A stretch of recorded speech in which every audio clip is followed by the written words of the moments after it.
Okay, chapter 15 in your big blue Cengage dental assisting textbook talks about pharmacology. And this starts on page 309. And some of the things that we're going to be discussing are the learning objectives with chapter 15 are to identify terms related to drugs, pharmacology, and medicines. We'll identify the differences between drug brand names and generic names, as well as the parts of a written prescription and the text pertinent to pharmacology. We'll give the English meanings of the Latin abbreviations used for prescriptions. We'll specify the drug laws and those who enforce them. We'll identify the routes through which drugs can be administered. We'll demonstrate an understanding of the drugs used in dentistry and the ways in which they are used. We'll talk about the uses and effects of nicotine, caffeine, alcohol, marijuana, and cocaine, as well as heroin, morphine, and codeine. We'll also talk about amphetamines and demonstrate an understanding of hallucinogenic drugs such as LSD, PCP, and mescaline. And last, we'll demonstrate an understanding of barbiturates.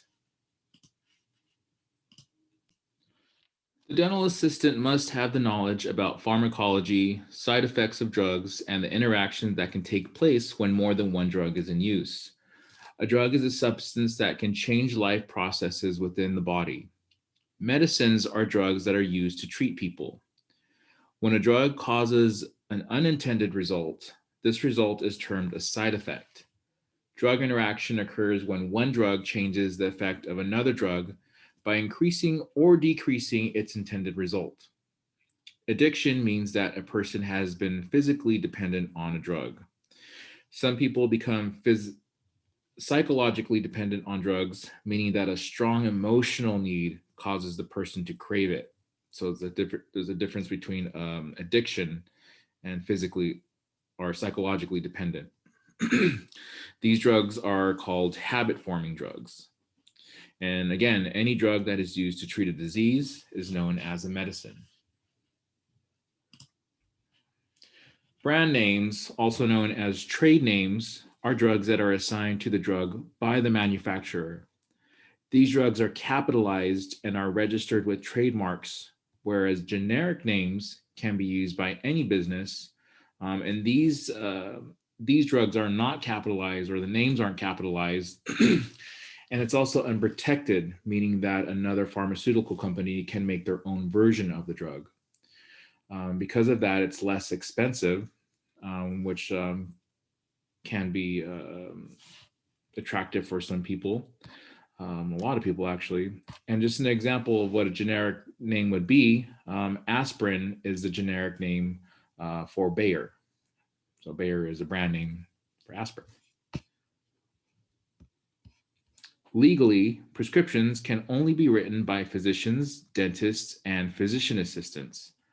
A prescription contains information to ensure that the correct drug is being dispensed in the appropriate manner to ensure safety.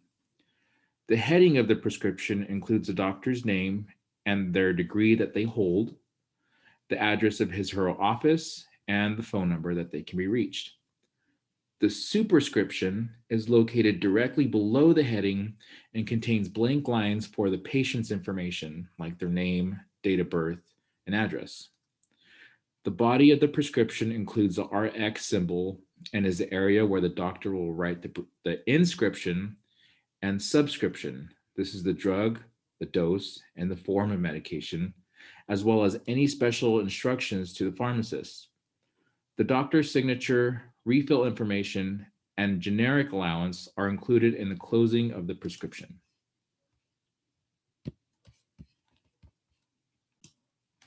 The Council on Dental Therapeutics and the Physician's Desk reference are both pharmacology references.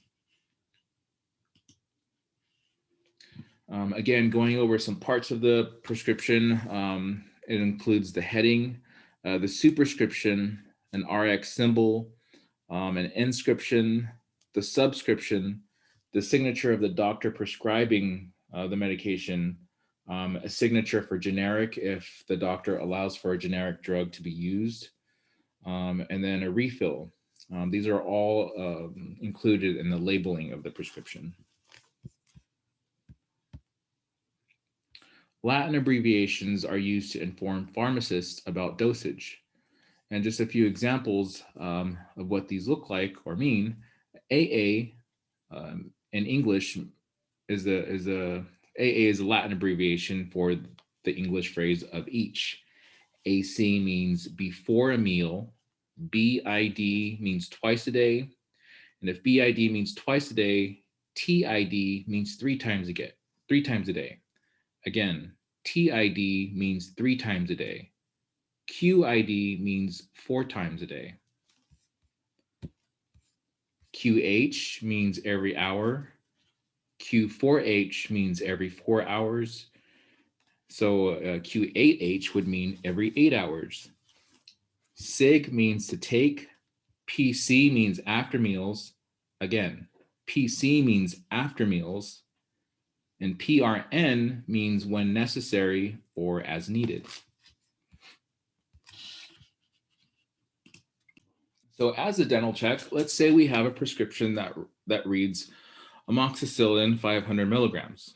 Well, that's easy enough to understand. But what does 1 cap TID PC by 10 days mean? What are the patient's dosing instructions? Well, if we can think back to what those other slides say, that just means take 1 capsule 3 times a day. PC means after meals for 10 days. The Pure Food and Drug Act of 1906 was passed by the U.S. government to control and regulate the composition, sale, and distribution of drugs. Drugs had not been regulated prior to this, thus varying compositions and purities were sold, of which many were harmful. In 1938, the Pure Food, Drug, and Cosmetic Act passed FDA for all food, cosmetics, and drugs sold in the US. The Comprehensive Drug Abuse Prevention and Control Act of 1970 identifies drugs according to 5 schedules of abuse potential. The Food and Drug Administration passed standards to approve all foods and drugs, as well as cosmetics, prior to their sale. Also, the FDA controls the advertising of these products. And the Drug Enforcement Agency is part of the United States Department of Justice. This is the DEA. They dictate who is allowed to prescribe drugs and who can revoke the licenses of those who dispense controlled substances improperly.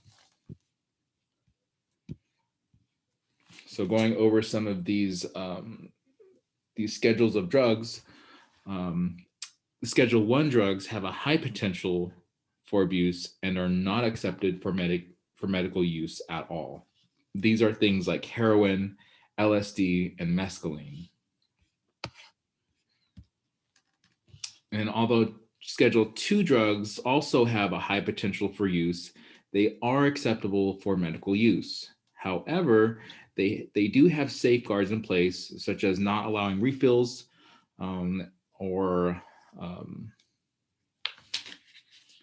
not allowing refills. Schedule 3 drugs have a lower potential for abuse, but can still cause dependence. These are things like stimulants. And stimulants such as Tylenol with codeine or Marinol.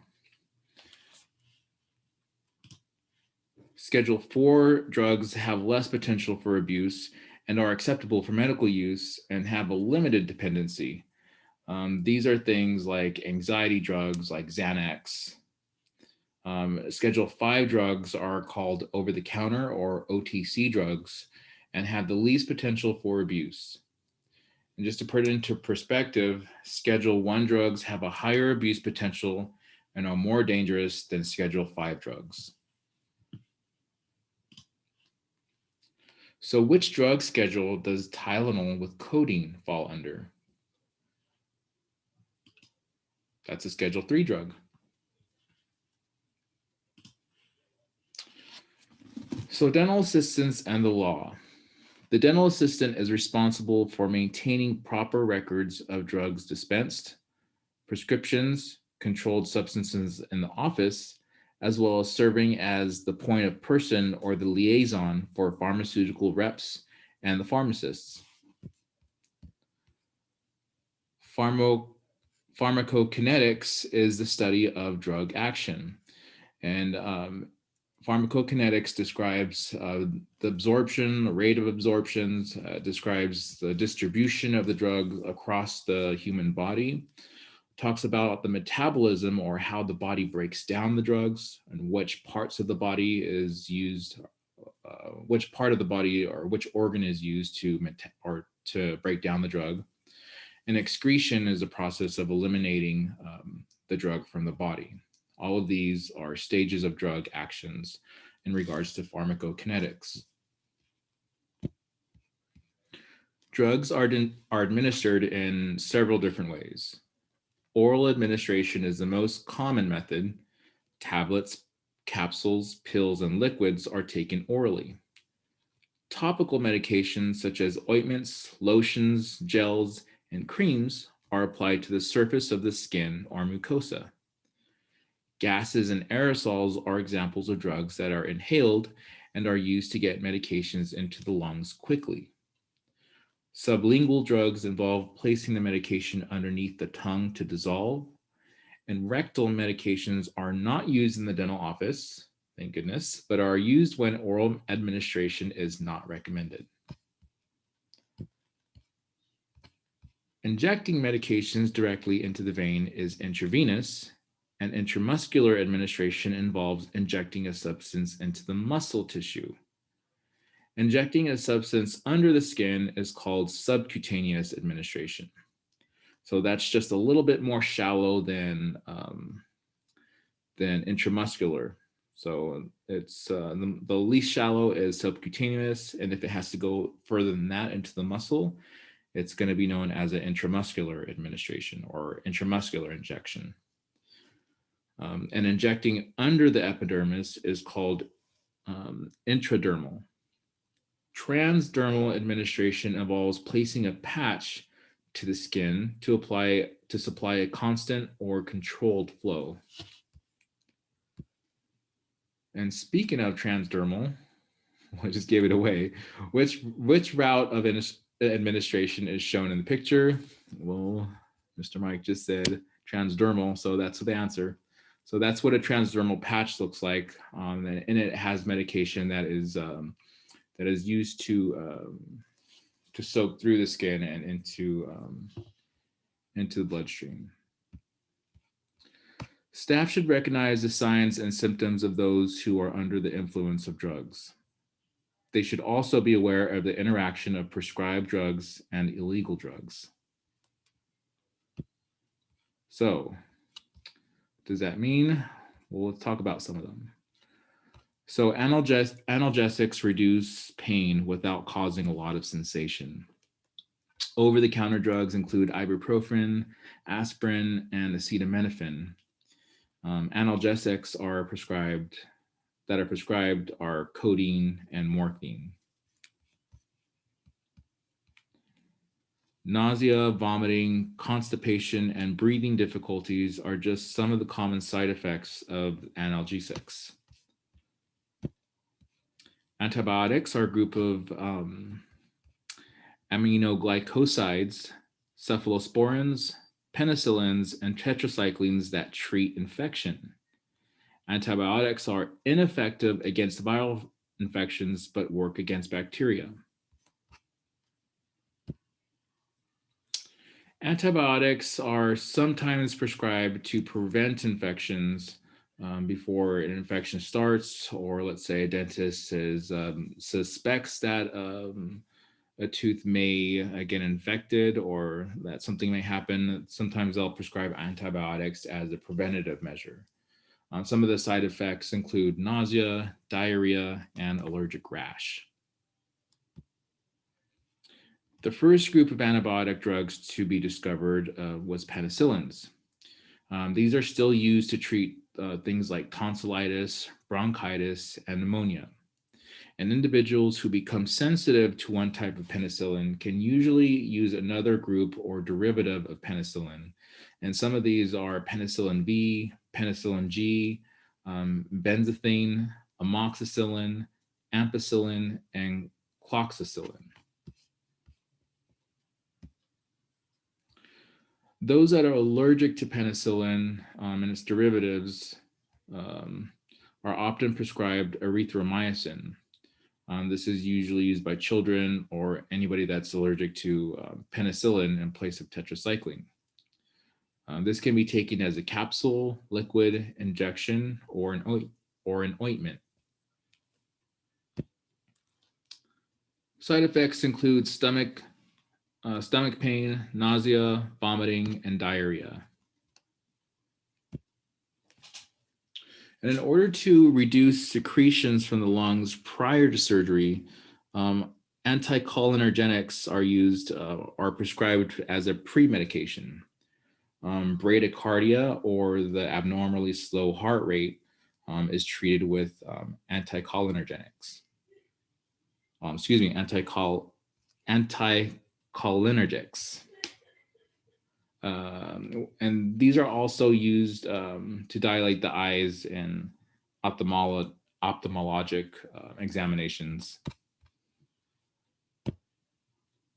Anticoagulants prevent the blood from clotting.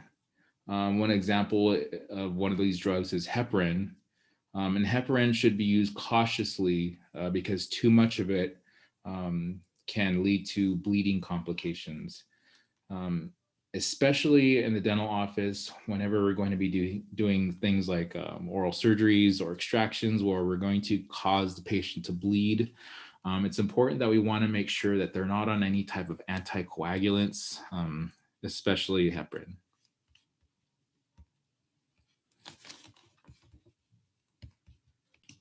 Anticonvulsants are used to suppress the rapid or excessive firing of neurons that initiates a patient having a seizure. An example of an anticonvulsant is Dilantin. This should be also used cautiously because it can cause gingival hyperplasia, which is the abnormally overgrowth of gum tissue. Antidiabetics are used to lower the glucose level in the blood and aid in the treatment of diabetes. Antidepressants are used to treat major depression, anxiety disorders, social anxiety disorders, and mood swings. And Prozac is one of an example of an antidepressant. The group of drugs that are used to treat fungal infections are called antifungal agents. Antifungals are available in the form of tablets, suspensions, creams, injections, and suppositories. Side effects include skin irritation and damage to the liver and kidneys. Antihistamines are used to relieve allergy symptoms. Antihypertensives are drugs that are used to help lower blood pressure in patients with high blood pressure. Anti-inflammatories are used to reduce pain and inflammation. Antilipidemic are drugs that are used to help lower cholesterol. And antilipidemics are also known as statins. And these can, like I said, lower cholesterol. And Lipitor is an example of a statin. An antithyroid agent or antithyroid drugs are taken to act upon the thyroid hormones and treat hyperthyroidism. Bronchodilators are commonly used for asthma and similar respiratory problems. And these are used to open the airways of the lungs. Contraceptives are birth control, if you weren't sure. Decongestants are taken to reduce inflammation and mucus that forms in the airway, along with treating congestion by opening the airways.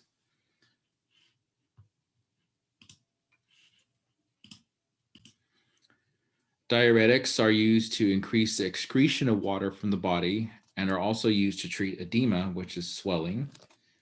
Hemostatics are used to stop the bleeding processes and initiate blood clotting. So, in dentistry, these are drugs that can be used in surgery for numerous procedures, such as a dry socket, which is when the socket does not heal after a tooth has been removed. It also inhibits or stops bleeding and forms a clot. This is useful when using a retraction cord, for example. Um, so when you're placing retraction cord between the tooth and the tissue during a crown procedure, it'll help the newly prepared tooth to stop any bleeding, so that a clear, accurate impression can be taken. Hormone replacement drugs are taken for hormone replacement therapy, and are recommended for treatment of menopause or menopausal symptoms. Monoamine oxidase inhibitors, or MAOIs, are drugs taken for the treatment of depression. And nitrates are prescribed to prevent angina attacks or relieve the symptoms of chest pain when an attack occurs. Tranquilizers are drugs that provide a sedative effect. These are used to relieve anxiety and reduce tension to enable the patient to undergo a procedure. Some dentists will prescribe their patients Halcyon, and that is something similar that helps to reduce tension and anxiety so that a procedure can be safely done. So the class the class of drugs that might be prescribed to patient to lower the patient's blood pressure is antihypertensive medications. Again, that just lowers the patient's blood pressure. Nicotine is a stimulant that speeds up the body's activities. And tobacco is harmful to the health of smokers and those who breathe in the air from secondhand smoke. Smoking leads to a variety of health issues, including cancers, heart disease, periodontal disease, and halitosis. And halitosis is just a fancy word for bad breath. Caffeine is a stimulant and can be found in a variety of sources. It can cause some harmful condition when taken too much, such as ulcers, and it can affect the circulatory and nervous systems.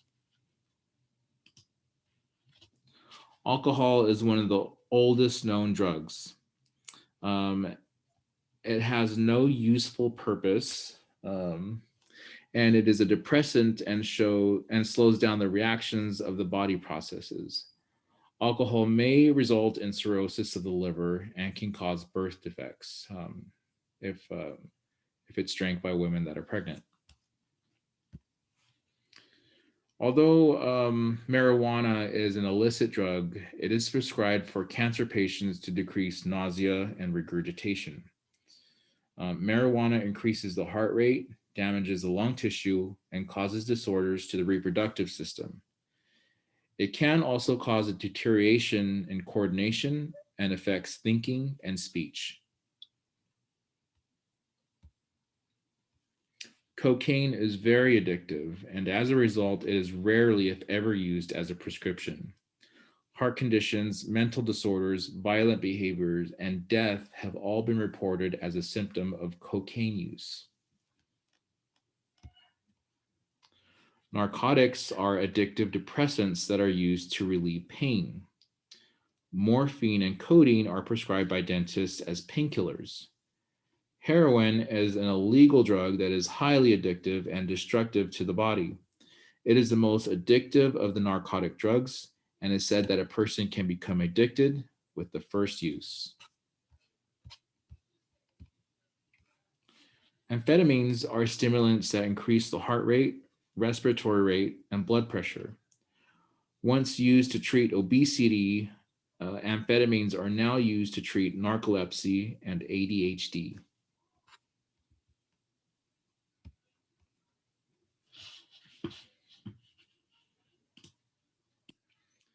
Methamphetamines are a strong stimulant.